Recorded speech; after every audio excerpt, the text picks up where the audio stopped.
WhatsApp থেকে HD কোয়ালিটির ছবি কিভাবে পাঠিয়ে দিবেন আজকের ভিডিওতে আমি আপনাদেরকে দেখিয়ে দিব। সর্বপ্রথম আপনারা চলে যাবেন হোয়াটসঅ্যাপে চলে আসার পর উপরে দেখতে পাচ্ছেন থ্রি ডট আইকন রয়েছে, এই থ্রি ডট আইকনে ক্লিক করে দিবেন। থ্রি ডট আইকনে ক্লিক করার পর নিচে দেখতে পাচ্ছেন সেটিংস নামের একটা অপশন রয়েছে, এই সেটিংস অপশনে ক্লিক করবেন। সেটিংস অপশনে ক্লিক করার পর স্ক্রল ডাউন করবেন, একটু নিচের দিকে আসবেন। আসার পরে এখানে দেখতে পাচ্ছেন স্টোরেজ অ্যান্ড ডাটা নামের একটা অপশন রয়েছে, স্টোরেজ অ্যান্ড ডাটা এই অপশনটিতে ক্লিক করবেন।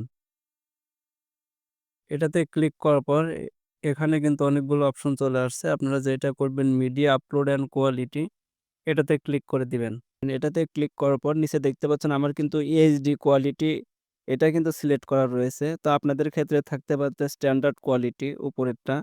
তো অবশ্যই আপনারা নিচেরটা সিলেক্ট করে নিচে দেখতে পাচ্ছেন সেভ নামের একটা অপশন রয়েছে,